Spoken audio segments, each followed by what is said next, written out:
I'd like to tell you about the strangest secret in the world. Not long ago, Albert Schweitzer, the great doctor and Nobel Prize winner, was being interviewed in London, and a reporter asked him, "Doctor, what's wrong with men today?" The great doctor was silent a moment, and then he said, "Men simply don't think." And it's about this that I want to talk with you. We live today in a golden age. This is an era that man has looked forward, dreamed of, and worked toward for thousands of years. But since it's here, we pretty well take it for granted. We in America are particularly fortunate to live in the richest land that ever existed on the face of the earth, a land of abundant opportunity for everyone. But do you know what happens? Let's take 100 men who start even at the age of 25. Do you have any idea what will happen to those men by the time they're 65? These 100 men who all start even at the age of 25 believe they're going to be successful. If you asked any one of these men if he wanted to be a success, he'd tell you that he did. And you'd notice that he was eager toward life, that there was a certain sparkle to his eye, an erectness to his carriage, and life seemed like a pretty interesting adventure to him. But by the time they're 65, 1 will be rich, 4 will be financially independent, 5 will still be working, 54 will be broke. Now think a moment. Out of the 100, only 5 make the grade. Why do so many fail? What has happened to the sparkle that was there when they were 25? What's become of the dreams, the hopes, the plans? And why is there such a large disparity between what these men intended to do and what they actually accomplished? When we say about 5% achieve success, we have to define success. And here's the definition. Success is the progressive realization of a worthy ideal. If a man is working toward a predetermined goal and knows where he's going, that man is a success. If he's not doing that, he's a failure. Success is the progressive realization of a worthy ideal. Rollo May, the distinguished psychiatrist, wrote a wonderful book called Man's Search for Himself. And in this book he says, the opposite of courage in our society is not cowardice, it is conformity. And there you have the trouble today. It's conformity. People acting like everyone else, without knowing why, without knowing where they're going. Now think of it. In America right now, there are over 14 million people 65 years of age and over, and about 13 million of these 14 million are broke. They're dependent on someone else for life's necessities. Now we learn to read by the time we're 7. We learn to make a living by the time we're 25. Usually by that time we're not only making a living, we're supporting a family. And yet by the time we're 65, we haven't learned how to become financially independent in the richest land that has ever been known. Why? We conform. And the trouble is that we're acting like the wrong percentage group, the 95% who don't succeed. Now why do these people conform? Well, they don't know really. These people believe that their lives are shaped by circumstances, by things that happen to them, by exterior forces. They're outer-directed people. A survey was made one time that covered a lot of men, working men, and these men were asked this question. Why do you work? Why do you get up in the morning? 19 out of 20 had no idea. If you ask them, they'll say, everyone goes to work in the morning. And that's the reason they do it, because everyone else is doing it. Now let's get back to our definition of success. Who succeeds? The only man who succeeds is the man who is progressively realizing a worthy ideal. He's the man who says, I'm going to become this, and then begins to work toward that goal. A survey was made one time that covered a lot of men, working men, and these men were asked this question. Why do you work? Why do you get up in the morning? 19 out of 20 had no idea. If you ask them, they'll say, everyone goes to work in the morning. And that's the reason they do it, because everyone else is doing it. Now let's get back to our definition of success. Who succeeds? The only man who succeeds is the man who is progressively realizing a worthy ideal. He's the man who says, I'm going to become this, and then begins to work toward that goal. I'll tell you who the successful people are.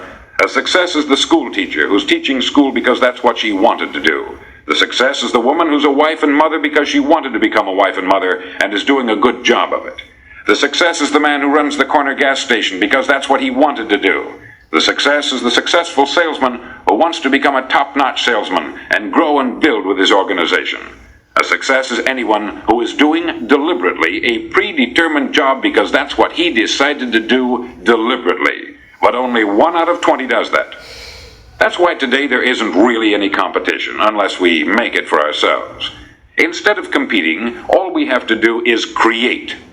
Now, for 20 years, I looked for the key which would determine what would happen to a human being. Was there a key I wanted to know which would make the future a promise that we could foretell to a large extent? Was there a key that would guarantee a person's becoming successful if he only knew about it and knew how to use it? Well, there is such a key, and I've found it. Have you ever wondered why so many men work so hard and honestly without ever achieving anything in particular, and others don't seem to work hard and yet seem to get everything? They have the magic touch.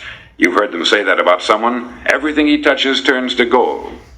And have you ever noticed that a man who becomes successful tends to continue to become successful? And on the other hand, have you noticed how a man who is a failure tends to continue to fail? It's because of goals. Some of us have them, some don't. People with goals succeed because they know where they're going. Now think of a ship leaving a harbor, and think of it with the complete voyage mapped out and planned. The captain and crew know exactly where it's going and how long it will take. It has a definite goal. 9,999 times out of 10,000 it will get to where it started out to get. Now let's take another ship, just like the first, only let's not put a crew on it, or a captain at the helm. Let's give it no aiming point, no goal, no destination. We just start the engines and let it go. I think you'll agree with me that if it gets out of the harbor at all, it will either sink or wind up on some deserted beach a derelict. It can't go any place because it has no destination and no guidance. It's the same with a human being. Take the salesman, for example. There is no other person in the world today with the future of a good salesman. Selling is the world's highest paid profession, if we're good at it and if we know where we're going. Every company needs top-notch salesmen, and they reward those men. The sky is the limit for them. But how many can you find? Someone once said, the human race is fixed, not to prevent the strong from winning, but to prevent the weak from losing. The American economy today can be likened to a convoy in time of war. The entire economy is slowed down to protect its weakest link, just as the convoy had to go at the speed that would permit its slowest vessel to remain in formation. That's why it's so easy to make a living today. It takes no particular brains or talent to make a living and support a family today. So we have a plateau of so-called security, if that's what a person's looking for. But we do have to decide how high above this plateau we want to aim for. Now let's get back to the strangest secret in the world, the story that I wanted to tell you today. Why do men with goals succeed in life, and men without them fail? Well, let me tell you something which, if you really understand it, will alter your life immediately. If you understand completely what I'm going to tell you from this moment on, your life will never be the same again. You'll suddenly find that good luck just seems to be attracted to you. The things you want just seem to fall in line. And from now on, you won't have the problems, the worries, the gnawing lump of anxiety that perhaps you've experienced before. Doubt, fear, well, they'll be things of the past. Here's the key to success, and the key to failure. We become what we think about. Now let me say that again. We become what we think about. Throughout all history, the great wise men and teachers, philosophers and prophets have disagreed with one another on many different things. It is only on this one point that they are in complete and unanimous agreement. Listen to what Marcus Aurelius, the great Roman emperor, said. He said, "A man's life is what his thoughts make of it." Disraeli said this, "Everything comes if a man will only wait. I have brought myself by long meditation to the conviction that a human being with a settled purpose must accomplish it, and that nothing can resist a will that will stake even existence for its fulfillment." Ralph Waldo Emerson said this, "A man is what he thinks about all day long." William James said, "The greatest discovery of my generation is that human beings can alter their lives by altering their attitudes of mind." And he also said, "We need only in cold blood act as if the thing in question were real, and it will become infallibly real by growing into such a connection with our life that it will become real. It will become so knit with habit and emotion that our interest in it will be those which characterize belief." He also said this, "If you only care enough for a result, you will almost certainly attain it. If you wish to be rich, you will be rich. If you wish to be learned, you will be learned. If you wish to be good, you will be good." Only you must then really wish these things, and wish them exclusively, and not wish at the same time 100 other incompatible things just as strongly. In the Bible you read in Mark 9:23, "If thou canst believe, all things are possible to him that believeth." Dr. Norman Vincent Peale said this, "This is one of the greatest laws in the universe. Fervently do I wish I had discovered it as a very young man. It dawned upon me much later in life, and I found it to be one of the greatest, if not my greatest discovery, outside of my relationship to God. And the great law, briefly and simply stated, is that if you think in negative terms, you'll get negative results. If you think in positive terms, you will achieve positive results. That is the simple fact, which is at the basis of an astonishing law of prosperity and success. In 3 words, believe and succeed." William Shakespeare put it this way, "Our doubts are traitors, and make us lose the good we oft might win, by fearing to attempt." George Bernard Shaw said, "People are always blaming their circumstances for what they are. I don't believe in circumstances. The people who get on in this world are the people who get up and look for the circumstances they want, and if they can't find them, make them." Well, it's pretty apparent, isn't it? And every person who discovered this for a while believed that he was the first one to work it out. We become what we think about. Now it stands to reason that a person who's thinking about a concrete and worthwhile goal is going to reach it, because that's what he's thinking about. And we become what we think about. Conversely, the man who has no goal, who doesn't know where he's going, and whose thoughts must therefore be thoughts of confusion and anxiety and fear and worry, becomes what he thinks about. His life becomes one of frustration, fear, anxiety, and worry. And if he thinks about nothing, he becomes nothing. Now, how does it work? Why do we become what we think about? Well, I'll tell you how it works as far as we know. Now, to do this, I want to tell you about a situation that parallels the human mind. Suppose a farmer has some land, and it's good, fertile land. Now, the land gives the farmer a choice. He may plant in that land whatever he chooses. The land doesn't care. It's up to the farmer to make the decision. Now, remember, we're comparing the human mind with the land, because the mind, like the land, doesn't care what you plant in it. It will return what you plant, but it doesn't care what you plant. Now, let's say that the farmer has 2 seeds in his hand. One is a seed of corn, the other is nightshade, a deadly poison. He digs 2 little holes in the earth and he plants both seeds, one corn, the other nightshade. He covers up the holes, waters, and takes care of the land, and what will happen? Invariably, the land will return what is planted. As it's written in the Bible, "As ye sow, so shall ye reap." Remember, the land doesn't care. It will return poison in just as wonderful abundance as it will corn. So up come the 2 plants, one corn, one poison. Now, the human mind is far more fertile, far more incredible and mysterious than the land, but it works the same way. It doesn't care what we plant. Success, failure. A concrete worthwhile goal, or confusion, misunderstanding, fear, anxiety, and so on. But what we plant, it will return to us. You see, the human mind is the last great unexplored continent on the earth. It contains riches beyond our wildest dreams. It will return anything we want to plant.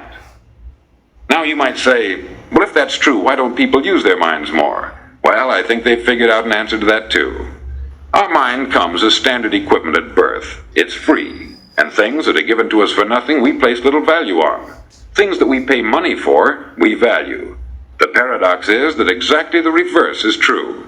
Everything that's really worthwhile in life came to us free. Our mind, our soul, our body, our hopes, our dreams, our ambitions, our intelligence, our love of family and children and friends.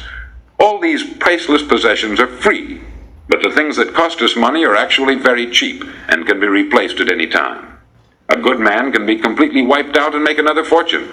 He can do that several times. Even if our home burns down, we can rebuild it, but the things we got for nothing, we can never replace. The human mind isn't used merely because we take it for granted. Familiarity breeds contempt. It can do any kind of job we assign to it, but generally speaking, we use it for little jobs instead of big important ones.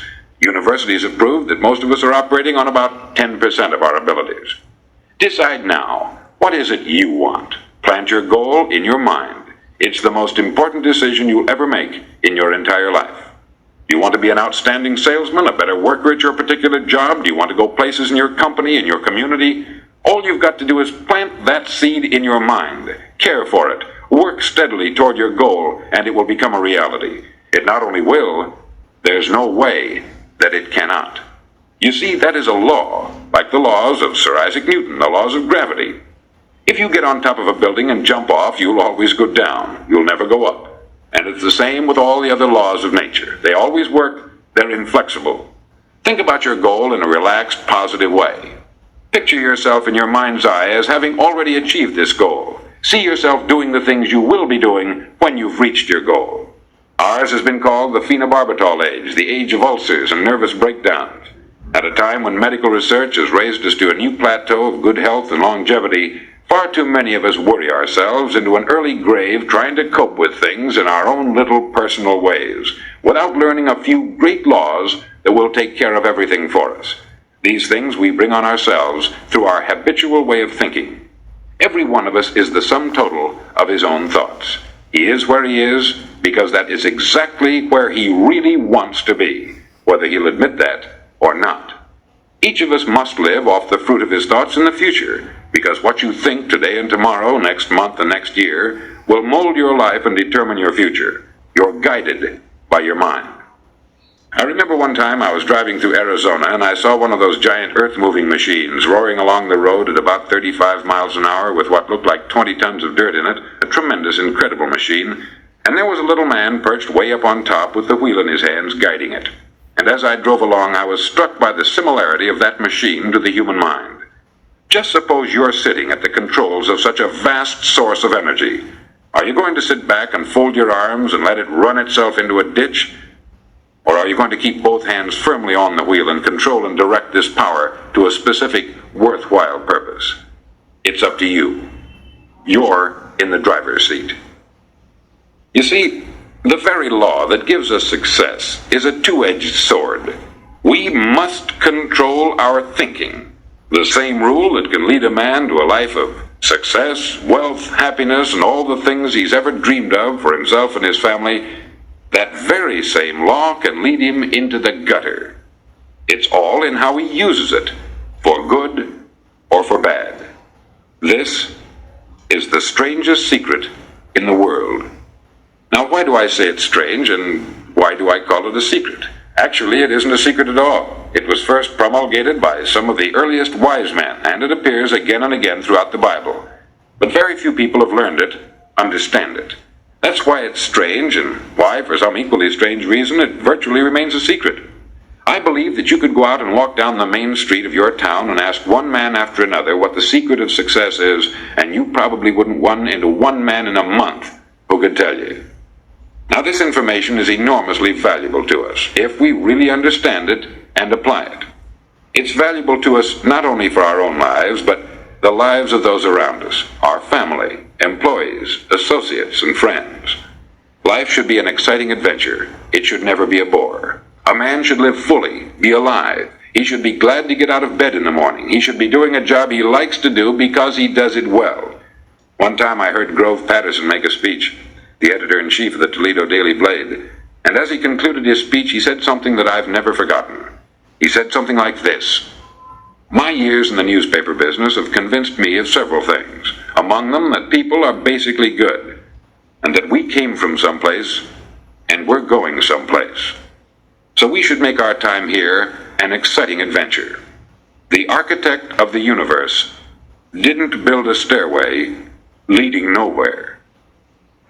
And the greatest teacher of all, the carpenter from the plains of Galilee, gave us the secret time and time again. As ye believe, so shall it be done unto you." I've explained the strangest secret in the world and how it works. Now I want to explain how you can prove to yourself the enormous returns possible in your own life by putting this secret to a practical test. I want you to make a test that will last 30 days. Now, it isn't going to be easy. If you'll give it a good try, it will completely change your life for the better. Back in the 17th century, Sir Isaac Newton, the English mathematician and natural philosopher, gave us some natural laws of physics which apply as much to human beings as they do to the movement of bodies in the universe.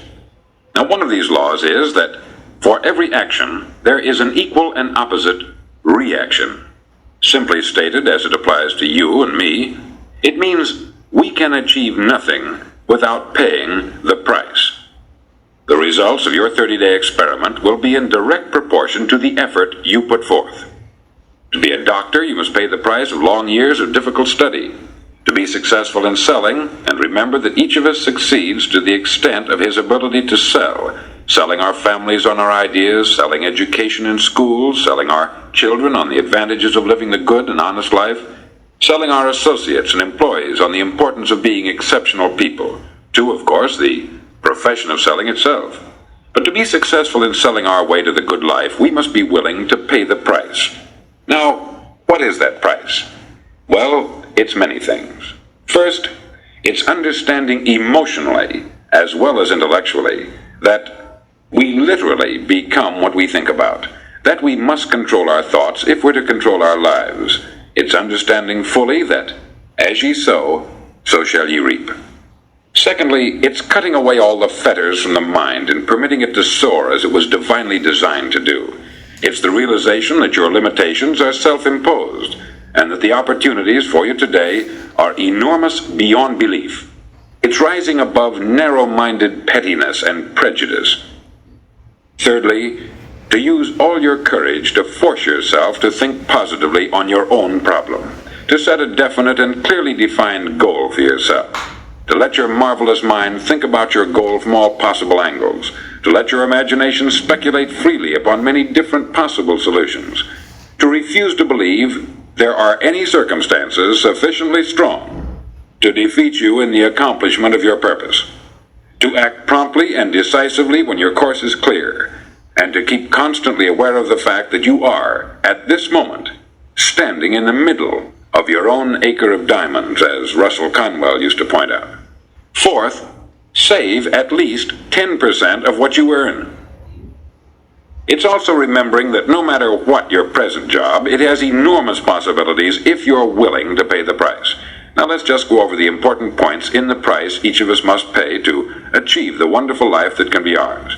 It is, of course, worth any price. 1, you will become what you think about. 2, remember the word imagination. Let your mind soar.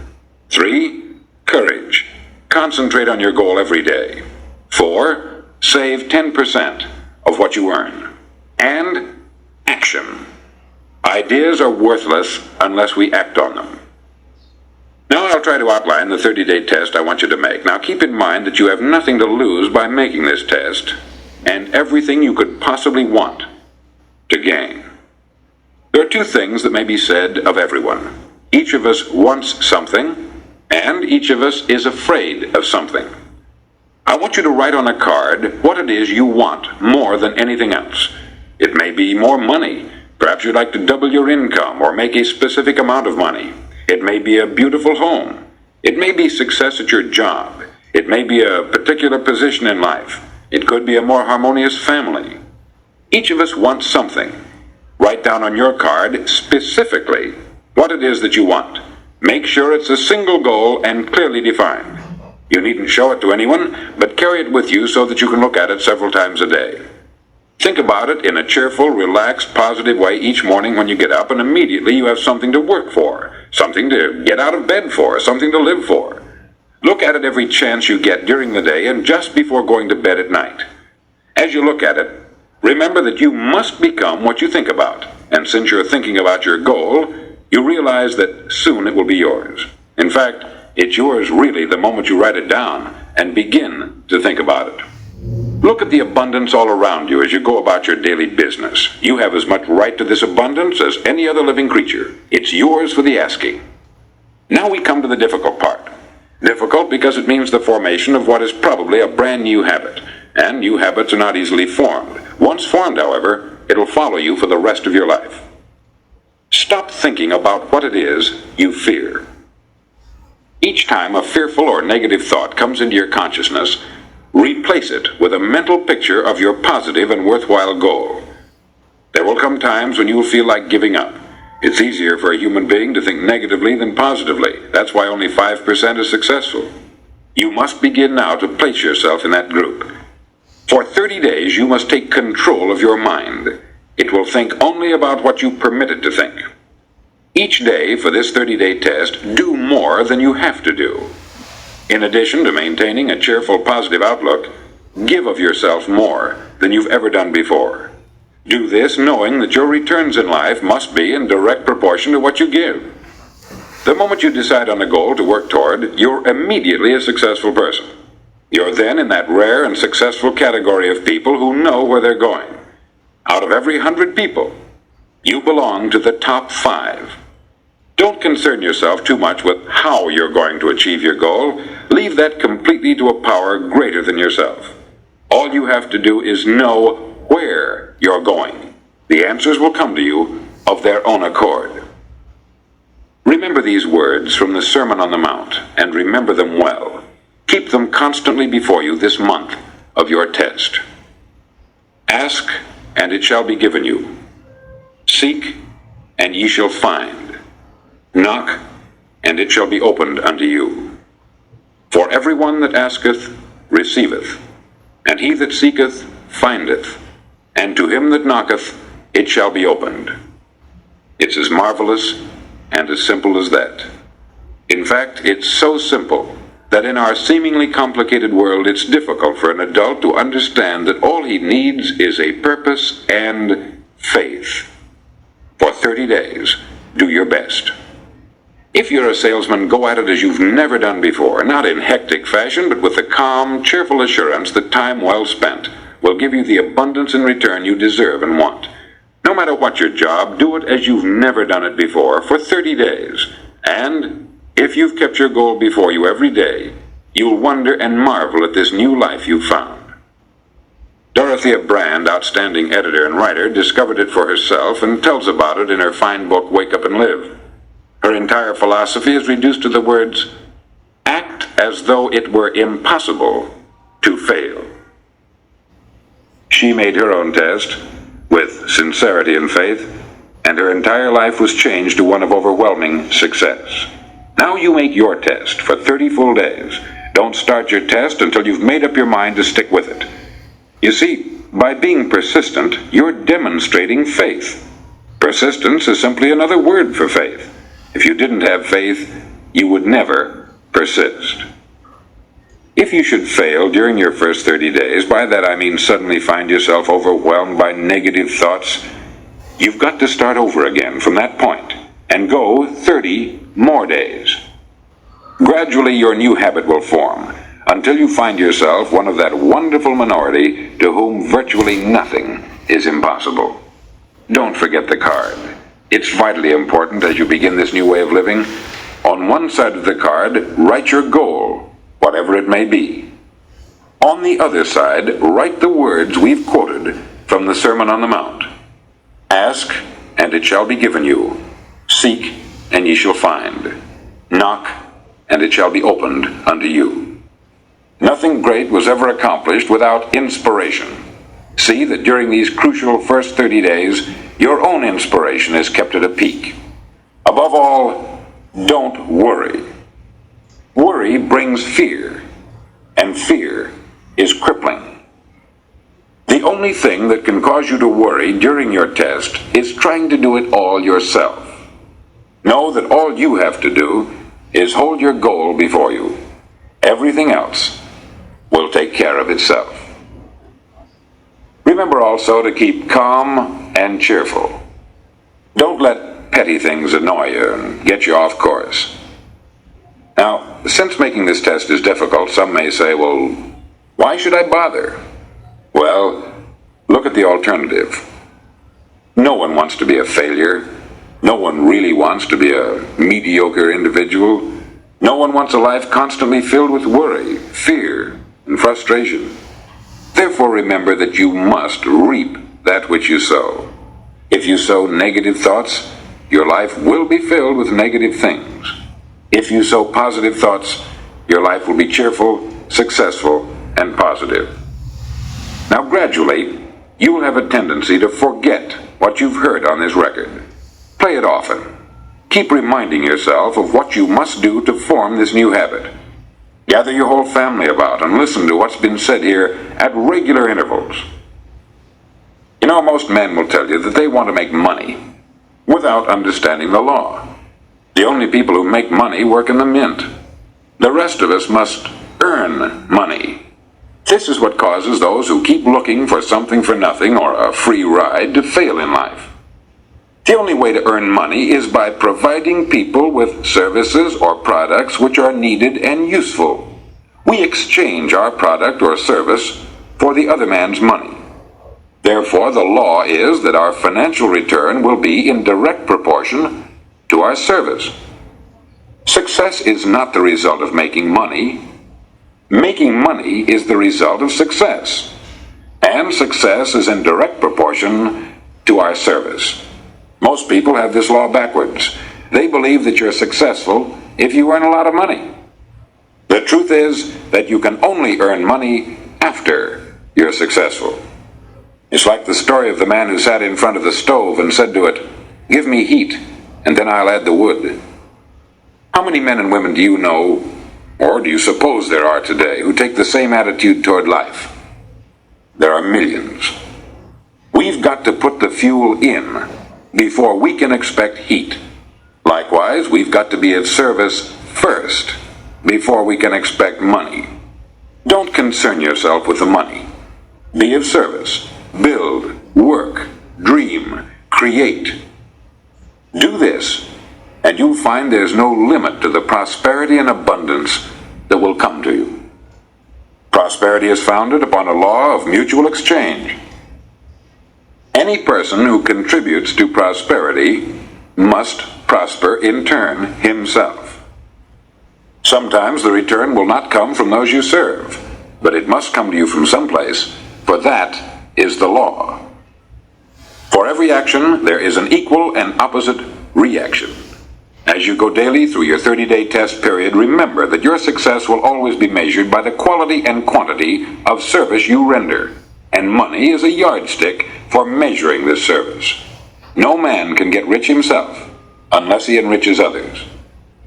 There are no exceptions to a law. You can drive down any street in America and from your car estimate the service that's being rendered by the people living on that street. Had you ever thought of this yardstick before? It's interesting. Some, like ministers and priests and other devoted people, measure their returns in the realm of the spiritual, but again, their returns are equal to their service.